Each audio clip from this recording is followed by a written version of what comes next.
Morning, Cosmos. Today we're going to be talking about chapter 17, the hairstyling chapter in your Come Lady book.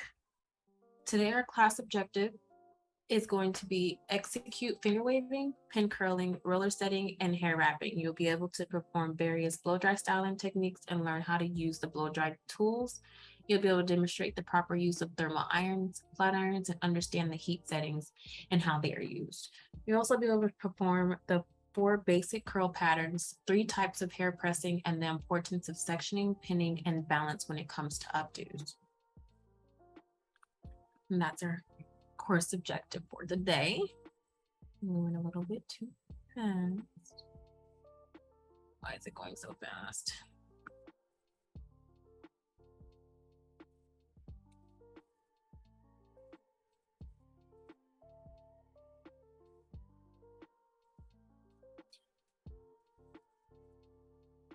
For our introduction today, we can't call ourselves hairdressers if we only concentrate on one area of our craft.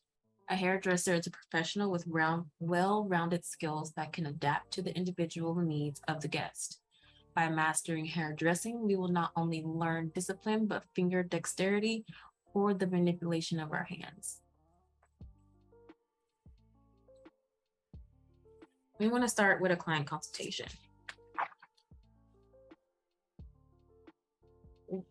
As we stated previously, consultations are important. They are one of the most important parts of the service because you get to understand what the client wants, what they want to be achieved by the end of the service, and you guys can be on the same page and you can have a vision of where you want to go.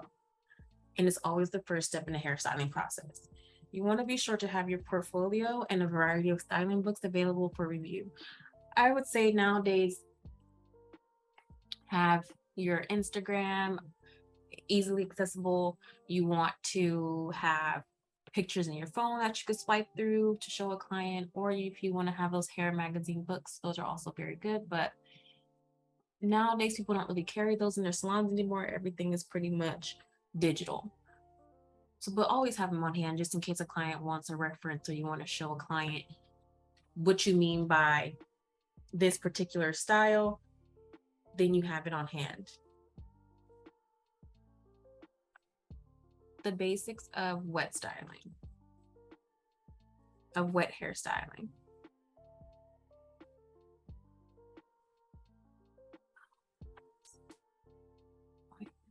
Still work.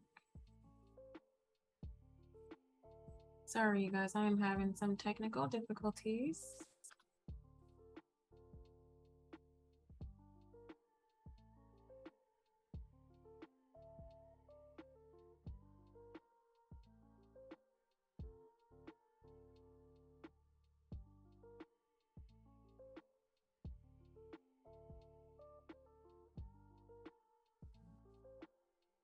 When you're wet styling, the tools you want to use, you want to have some combs available, brushes, rollers, pins, clips, and clamps.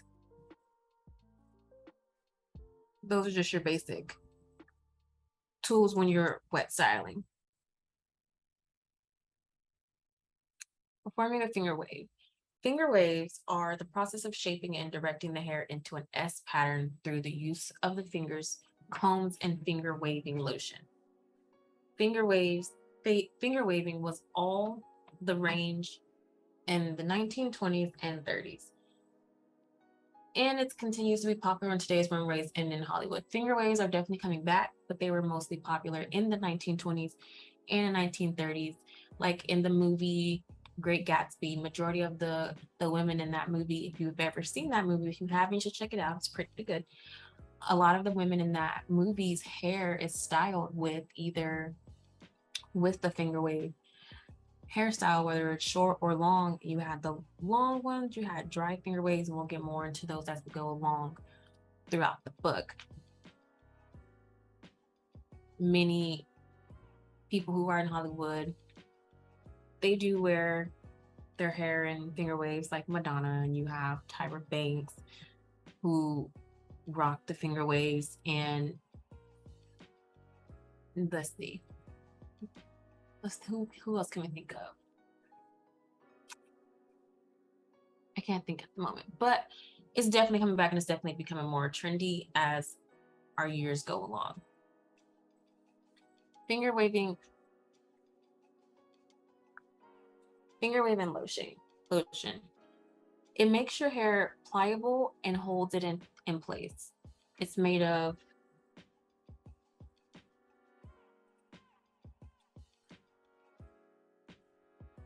I can't say that word.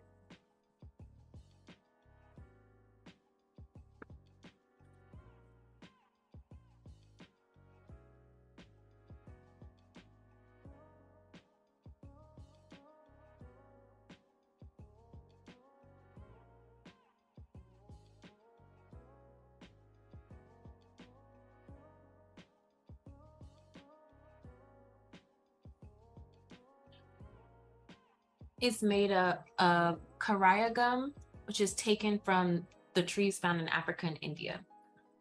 Caraya gum is diluted for use on fine hair, so it won't weigh the hair down, but it'll also be able to give the client the style they're looking for and achieve that finger waving look without being heavy and make the hair feel all gunky and just nasty. It's also concentrated for regular, of course, hair. It's harmless to the hair. There's no flakes when dry, and you want to avoid excess amounts. That's with any type of product. You don't want to overdo it. You don't want to overuse the products. A little goes a long way.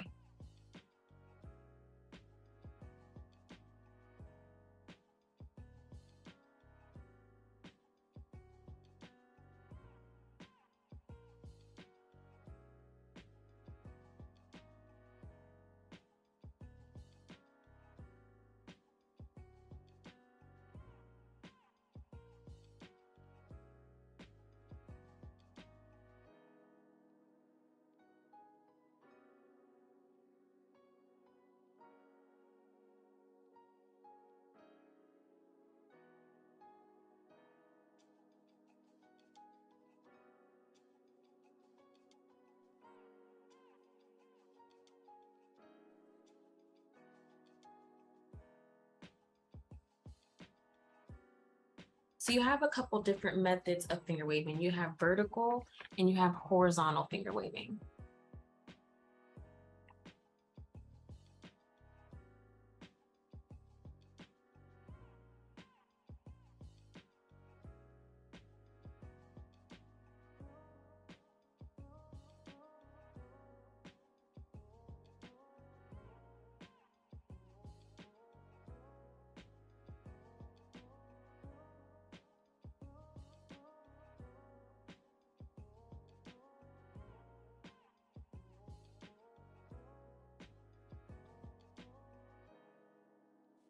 With vertical finger waving, the ridges and waves run up and down the head.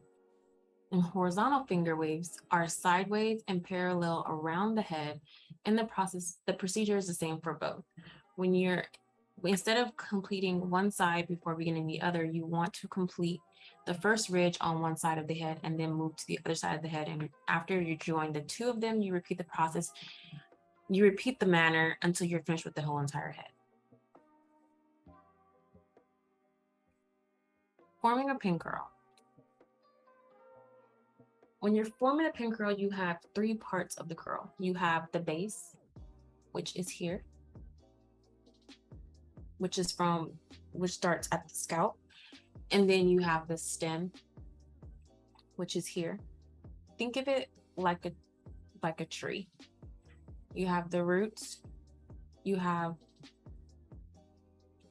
the stem, the branch, big branch that holds it up, and then you have the circle. Think of the circle as the small branches that come at the top of the leaves. These are the three parts of curl. You have your base, you have your stem, and you have your circle. Your base is the stationary, does not move, foundation of the curl, which is the area closest to the scalp, the panel of hair on which the pin curl is placed. The stem, once again, this is the stem, which is the conjoining in the middle of the base and the curl, is a section of the pin curl between the base and first arc, the first turn. So this is the first turn of the circle that gives the curls its direction and movement, the hair between the scalp and the first turn of the pin curl. The circle is the part of the curl that forms a complete circle and ultimately the wave. The size of the circle determines the width of the wave and its strength.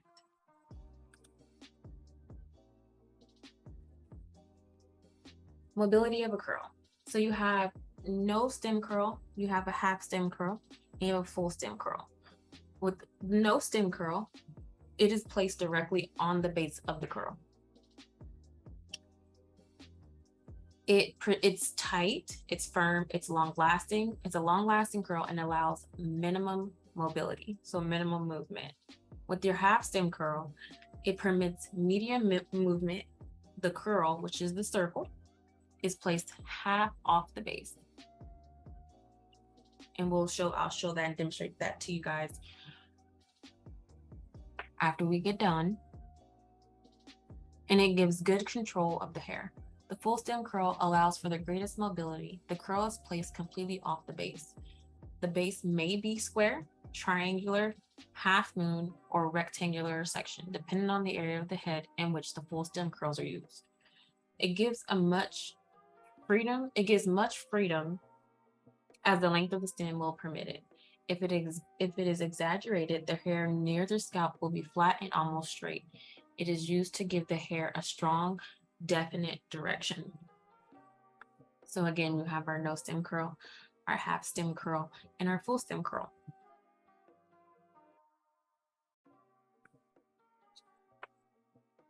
When you're shaping for pin curls, you want to begin at an open end of shaping. What I mean by that, shaping is the section of the hair that is molded in a circular movement in preparation for a formation of curls. Shapings are either open or a closed end. Always begin a pin curl at the open end or convex side of a shaping. So convex, remember concave was caved in, convex was it protrudes out. So same thing goes for these curls. Let me read the sentence again. Always begin a pin curl at the open end or convex of a shaping. So it protrudes out.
Before I move on to some more on this chapter, I just want to let y'all know that this chapter will have a lot of things that will be new to you. It's going to be new to you, period.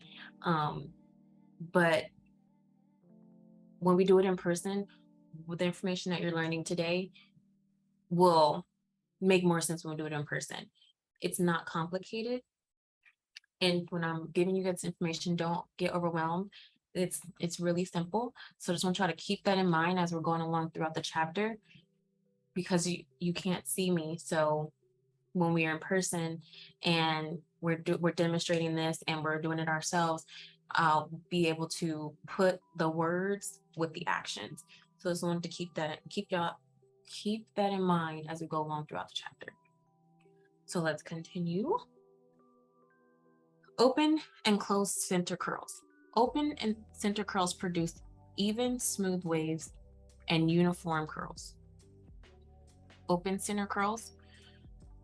This is an open center curl. I know it looks like, why would it be this one is open and this one is closed? We'll get more into that in just a second. Closed center curls produce waves that get smaller towards the end. So what they mean by that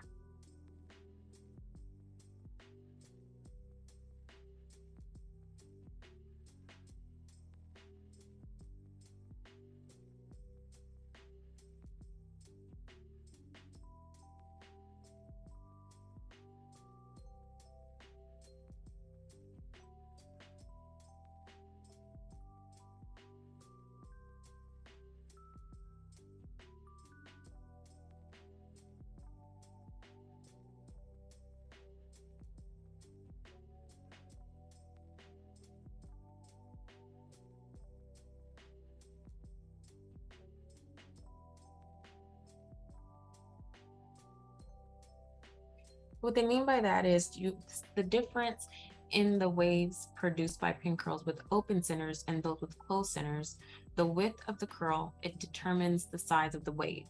So if you make a pin curl with the ends outside the curl, the resulting wave will be narrower near the scalp and wider towards the ends.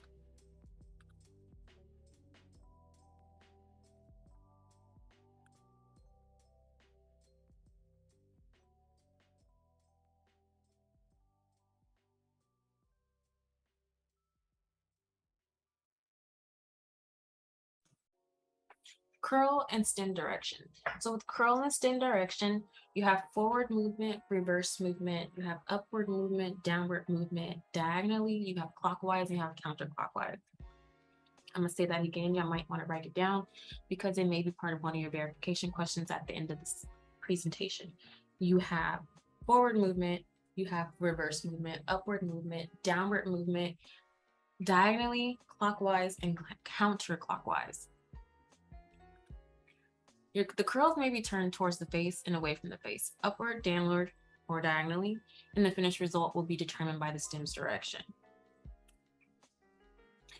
So when we're saying clockwise curls and counterclockwise curls, those are used to describe the direction of pin curls.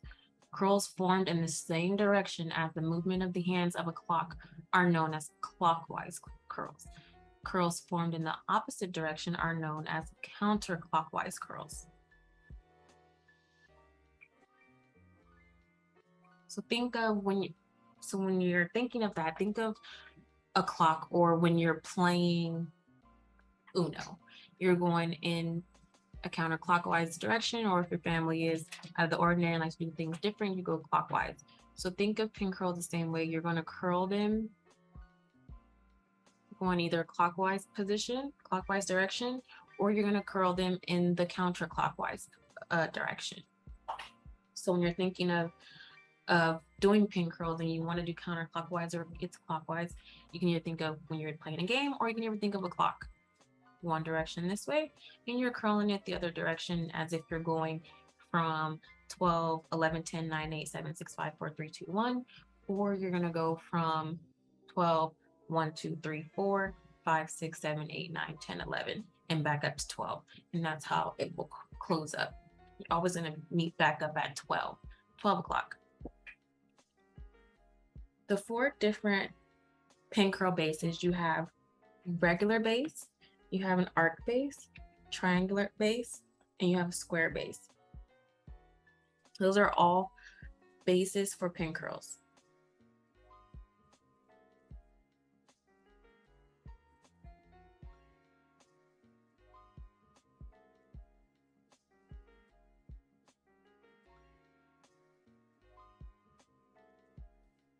Your rectangular base pin curls are usually recommended at the side front hairline for a smooth, swept effect. To avoid splits in the comb out, and the pin curls must overlap. So when they're saying by this, so that the pin curls on the side of on your temples, these ones are normally rectangular based, and the hairline, the front of the hair is pushed back and upwards, so that when you're taking it out in the comb out, you don't have a bunch of curls all in the client's face and it doesn't look out of place. Then you have a triangular base, pin curls.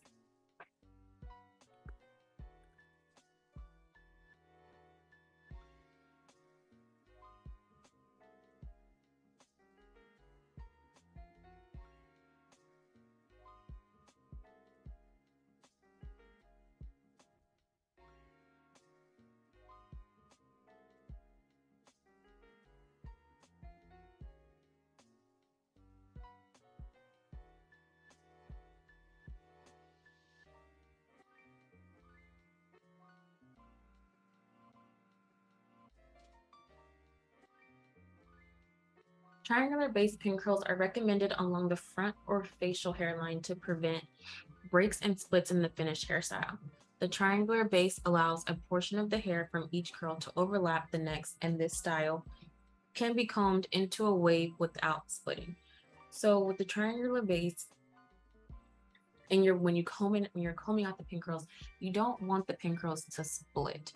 You want to kind of keep them together. You want to keep them uniformed, and you want to keep the finished look of the hairstyle smooth and uniformed. And this base will help prevent that when you're finishing the hairstyle. An arc base pin curls, also known as your half moon or C-shaped base curls, are carved out of a shaping. Arc-based pin curls give good direction and may be used at the hairline or in the nape. Then you have square-based pin curls. Square-based pin curls are suitable for curly hairstyles without much volume or lift.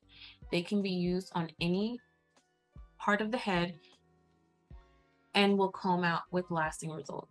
To avoid splits in the comb out, stagger the sectioning as shown in the picture on the bottom, like basically bricklay fashion. Sorry, excuse me. That was rude.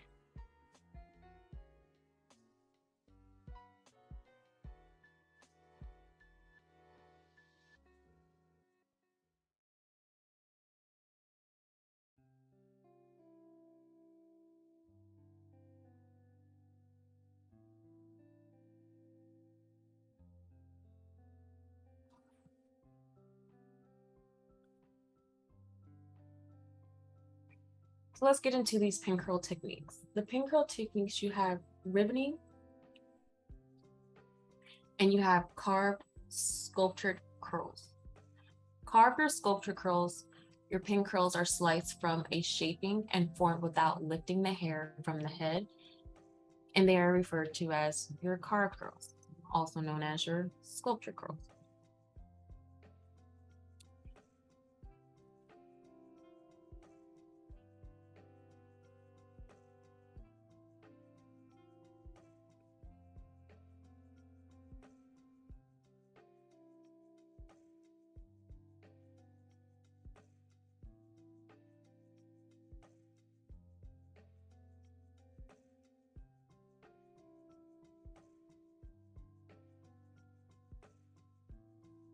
And then we have our ribboning.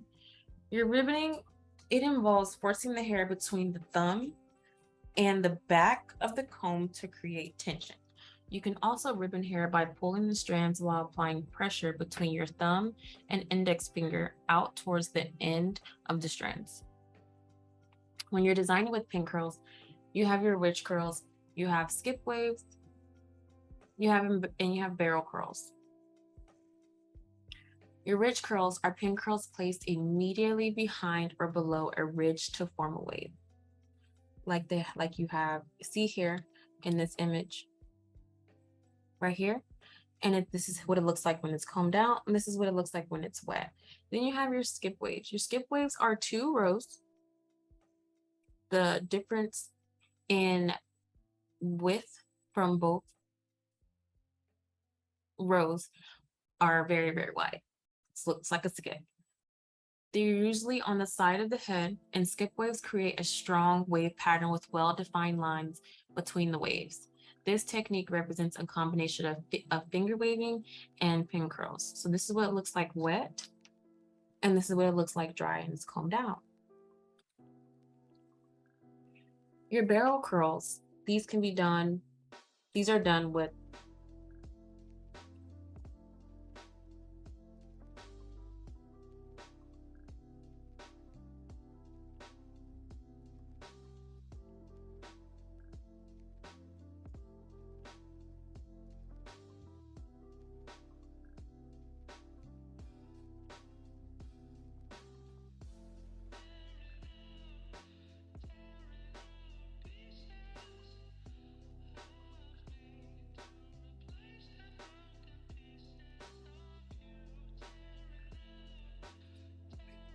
your barrel curls have larger have larger center openings and are fastened to the head in a standing position on a rectangular base.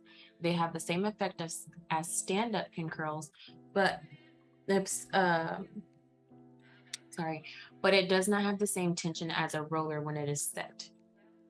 When you're creating volume with pin curls, one of the best things about pin curls is that they can add a lot of volume to the hair, depending on how you place them, depending on how you roll them, and what kind of base that you use on the client.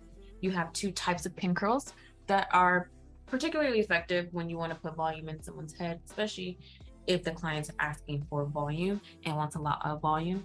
You have cascade curls, also known as your stand-up curls, which is what we just talked about in the previous paragraph about barrel curls.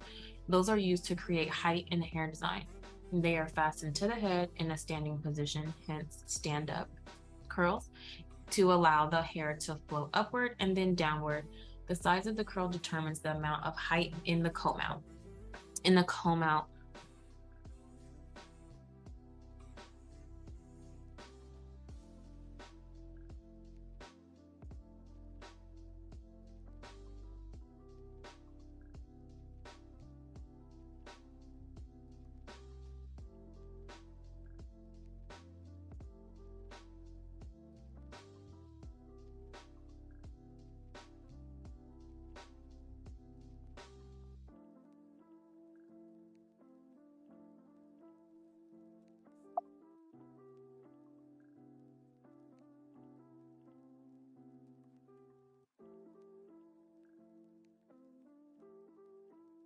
when you're creating roller curls, rollers are used to create many of the same effects as stand-up pin curls. Rollers have the following advantages over pin curls.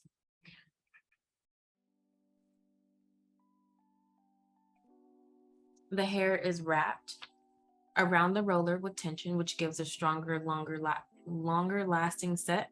And rollers come in a variety of shapes and sizes and widths, which broadens the creative possibilities for any style.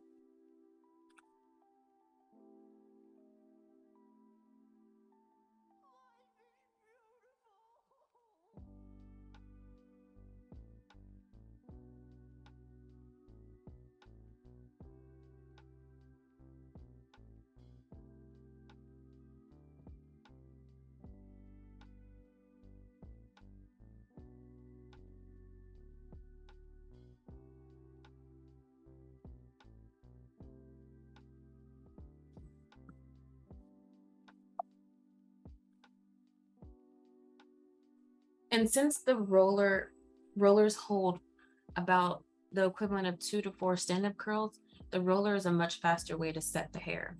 It does go by a lot faster when you're roller setting someone's hair because it allows you to take more hair on the client's head opposed to small section by small section and pin curling it. You're utilizing more hair within the section, so it goes by a lot faster. So parts of a roller curl, it's the same thing. You have a base, you have a stem, and you have a curl. This is your base, this is your stem, this is your stem, and this is the curl where it starts to bend and shape into that curl pattern right there. The base for a roller curl is the panel of hair on which the roller is placed. The base should be the same length and width as the roller, and the type of base affects the volume, which we'll get more into that, and I'll explain to you how each different base will create more or less volume. The stem is the hair between the scalp and the first turn of the roller. The stem gives the hair direction and mobility, gives it movement. The curl, also known as a circle, is the hair that is wrapped around the roller. It determines the size of the wave or curl. When you're choosing your roller size, you have a few different options. You have your C-shaped curl, you have curls, and you have a wave.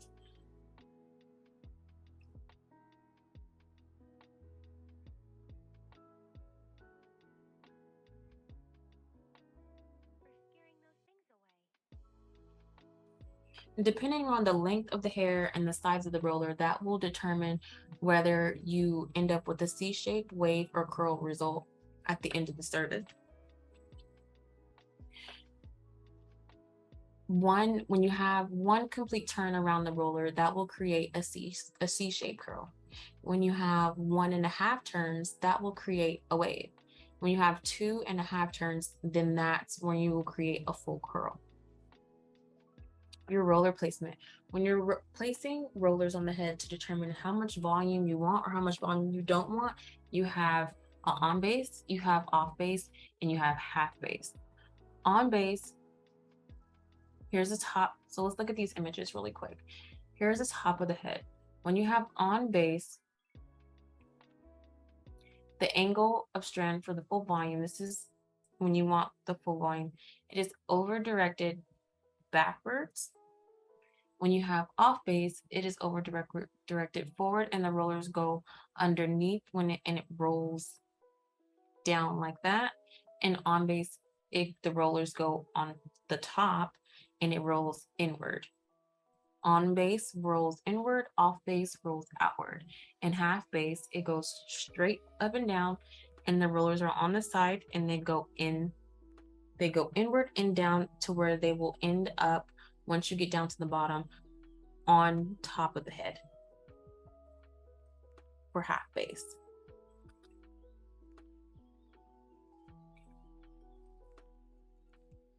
So let's hear a little description about them really. On base, which is also known as full base, which it will give you full volume. On base, full volume.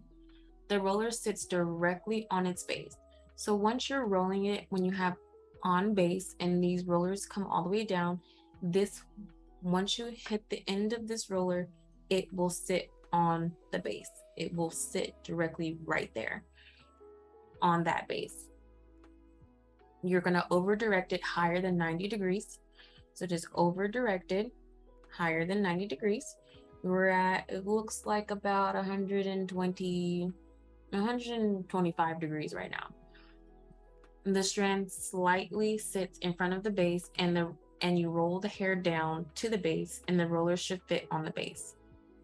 Then you have your half base, which will give you medium volume. Half base is medium volume. The roller sits halfway on its base and halfway behind the base. Hold the strand straight up at 90 degrees from the head, and you will roll it down. And when you roll it down, it will sit halfway on that base. I don't know if you can see, but there's a slight line in the middle of that. That is where the base it sits on half of that base. And if you don't want any volume or the least volume on your client's hair, you will do off base. And this roller is completely off of the base. It's not, this is your base here. These rollers will not, when you get down to the bottom, these rollers will not come or touch the base. It's going to be completely off the base. And you want to hold the hair strand at 45 degrees from the base and roll the hair down.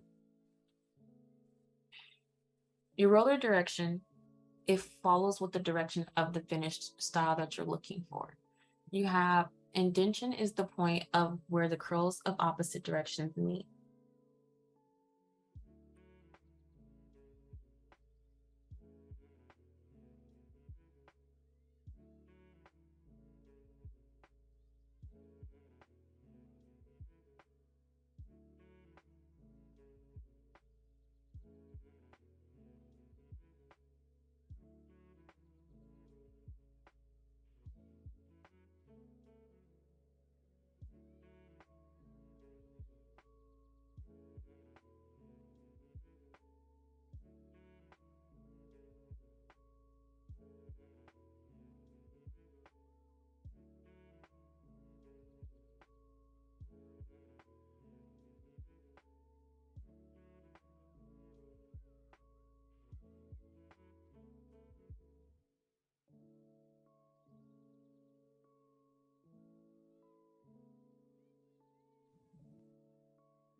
And with indentation, this can be achieved using rollers, curling irons, or a round brush. When you're placing your rollers on the head, it usually follows what you're looking to achieve, the movement of the finished hairstyle. If you want some versatility when you're styling, you want to do the downward directional wrap, which gives you options to style in all directions. You have your under, your out, your forward, and your back, and you're still maintaining your volume. If you want to reduce the volume, you want to bring the movement closer to the head and use the indentation curl placement. Hot rollers, they're used on dry hair only. They're heated electrically or by steam. Some people still use these nowadays. Some people don't, but they're not uncommon. But you can only use them on dry hair. Do not use them on wet hair. Your Velcro rollers are also used on dry hair only for about 5 to 10 minutes. Some states, they don't allow it. We can go, when I looked it up, I believe with Texas, we do allow them. I know that for a fact because I use them at my salon, and I used to use them at this place called Dry Bar that I worked at to give clients the volume. They're amazing. I love them. You can put them in the hair, roll the hair up. You don't need a clip. You don't need anything to hold them, but you can use clips to hold them in place. But they're Velcro and they stay in place once you have them set in the hair. And they can give you a lot of volume, sometimes a little bit too much volume, but it's okay. We're in Texas, big hair, don't care. So when you're using hot rollers, you want to allow the hot rollers to stay on the hair for about 10 minutes. You will also want to use a thermal protector, and which can be sprayed on the hair before you're setting the hair. The result from hot rollers is a curl that is weaker than a wet set curl, but is stronger and longer lasting. That can be achieved when you're using a curling iron. You can also use on products like hairsprays as well to help, or like wet sprays to hold, like there's a spray called Pump It Up, something along those lines, like a freeze spray to freeze it before you're applying the application. Or you can either do hairspray after the rollers have came out and you want to hold the hairstyle.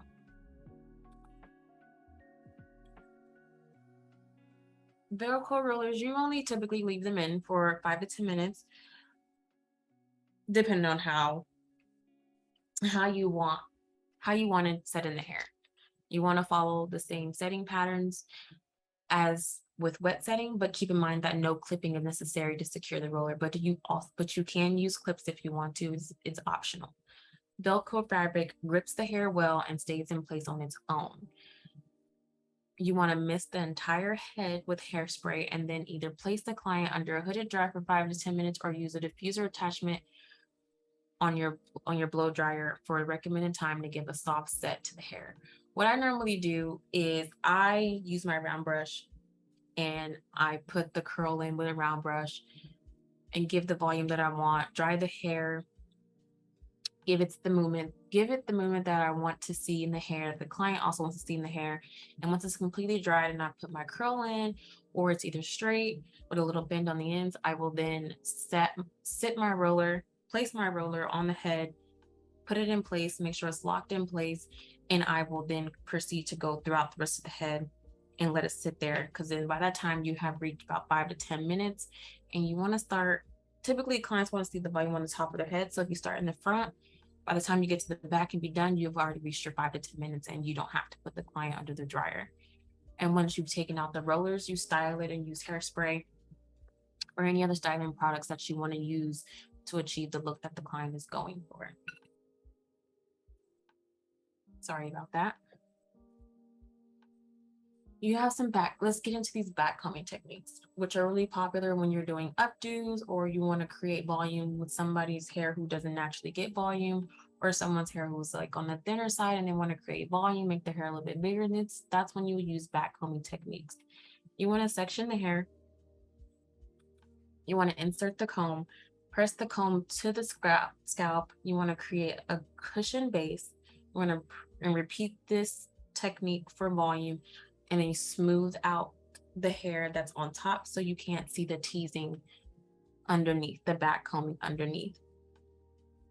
I always say when you put the comb in there in the hair to get the volume, you want to put the comb in the client's hair and create like a C shape kind of. You either want to create a C shape or start at the very top and push it down and just keep repeating that. But doing it in a C shape, I found out it's a lot easier, and it gives you that good tension that you're looking for, and also that the client is looking for.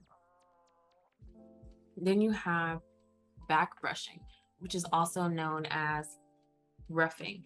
It is used to build a soft cushion. So back brushing versus back combing is teasing, it's ratting, it's matting. It's meant to be sturdy. It's not meant to go anywhere. And then back brushing, it's soft, it's a cushion, and it's easier to comb out. So same thing with the back combing as far as back brushing. You want to hold the hair strand, you want to place the brush into the hair, roll the brush like you're bending your wrist a little bit, and then as you're rolling the brush, your wrist is bending. You're going to turn the brush, blend, and then you're going to push it down. You want to blend the hair. Once you've laid it down, blend it, smooth it out, and then that will complete it. Unless the client wants more, then you go back and repeat the same process. During the 1950s and 1960s, typically women, they would have their hair wet set and combed out, and the set would last them a whole entire week with back combing or back brushing. But now we normally use these techniques when we're doing updos to add a little bit of height, to give the hairstyle a little bit more hold, or after when you're blow drying and the hair didn't get enough volume while you're blow drying, you could do a little quick little back brushing to give a little bit more volume and brush it out, smooth it out, and the client will be done and the client will be happy.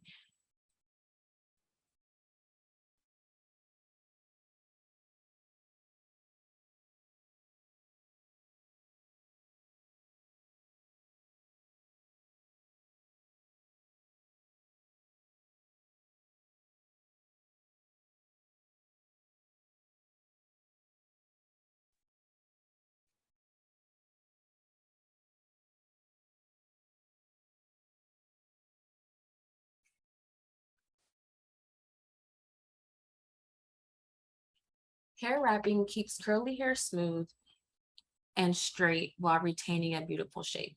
It's very little volume is attained because the hair is at the scalp and it's not lifted. When you're wrapping, it can be done on wet or dry hair. When you're doing it on dry hair, you want to use a silicone shine product instead of a gel. When you're wet wrapping, you can use a gel, you can use a foam, and then to create a smooth and sleek look. In hair wrapping,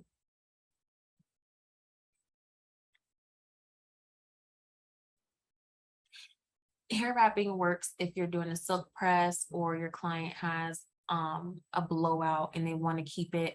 They would wrap the hair in a circular motion, and once they comb it out, it's still smooth, it's still flat.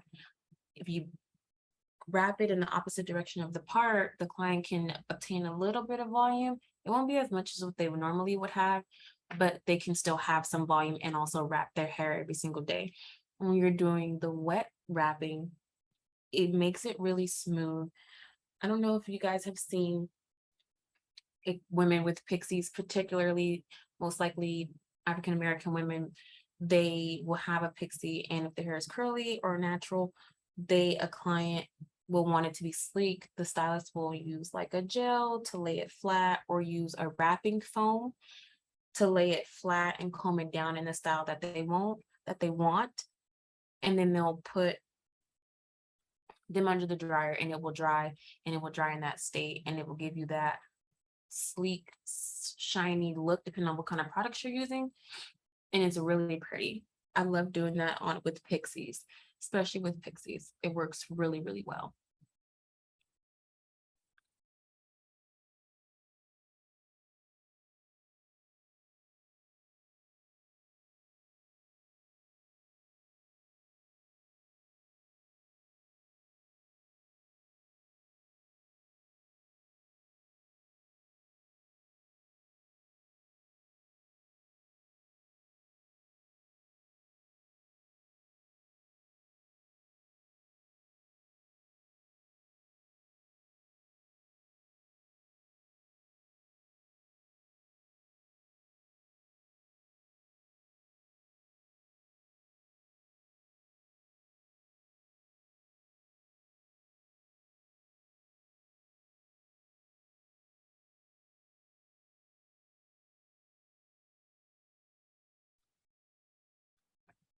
So once you've done either your pin curls, your finger waving, your wrapping, any of those styling methods, your skip waves, your bridge curls, your barrel curls, your roller curls, any of those.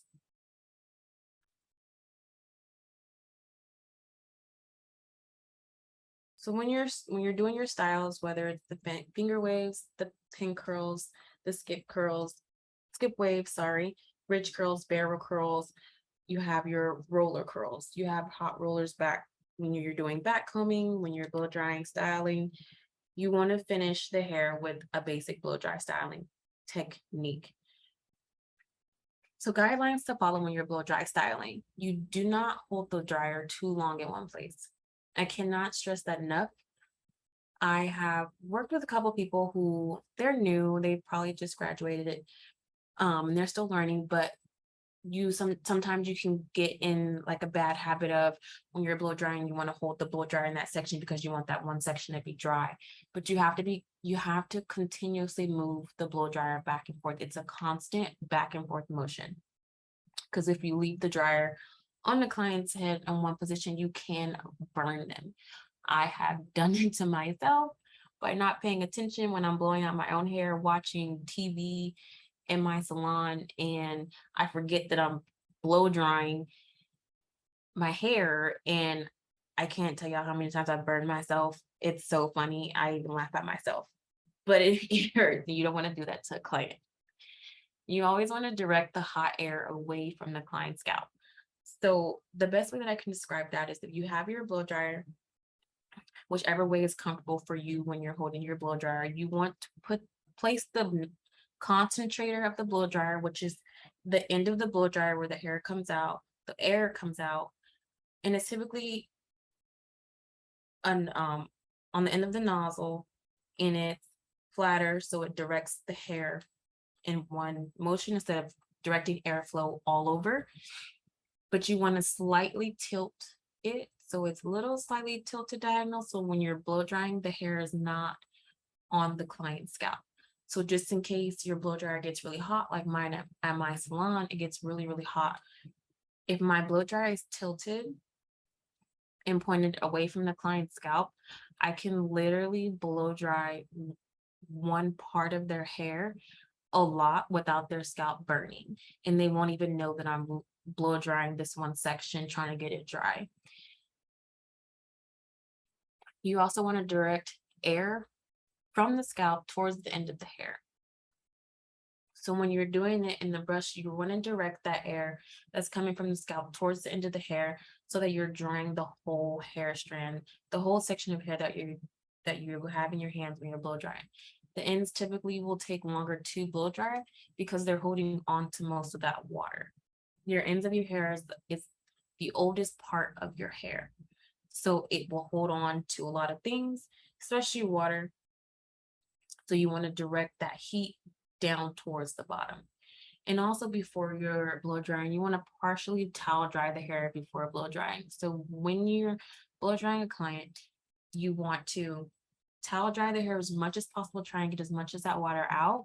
And also before you do that, you also want to power dry as much as, I would say, about, depending on the client's hair and how fast their hair dries while you're power drying, pre-drying, you want to get the hair about 65, no, about 70 to, no, I'll say 65 to about 75% dry before you're blow drying. One, it will cut down your blow dry time, and two, it will help you get out some of that water that the client's hair is holding.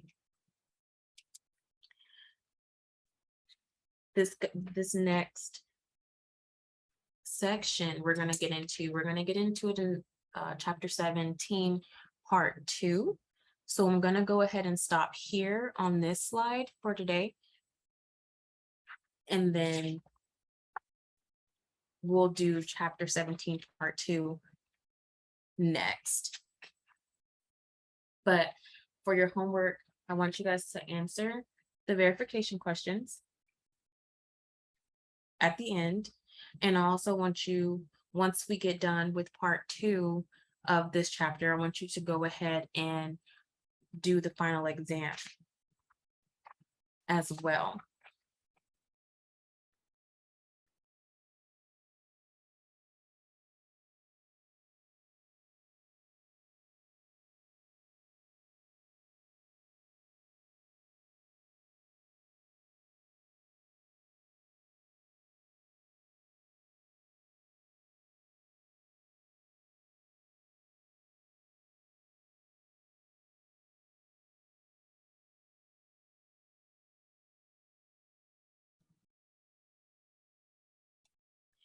And for our activity today, we're going to take our mannequin and we're going to wet it down. You're going to pick a section beginning in the front, left, or right side of the head. It's your choice. And you're going to begin by choosing which base.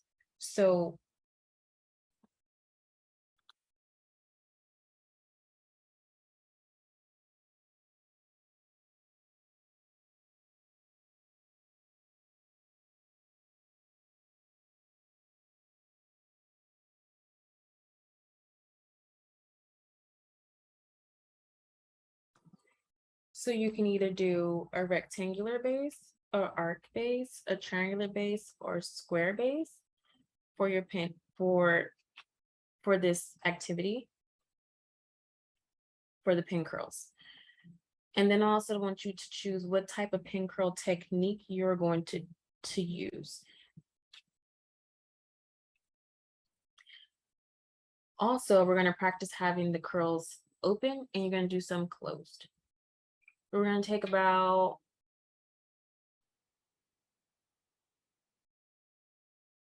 25 to 30 minutes to get as much done as you can on one head.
Yes, so that's going to be our activity for chapter 17, part 1.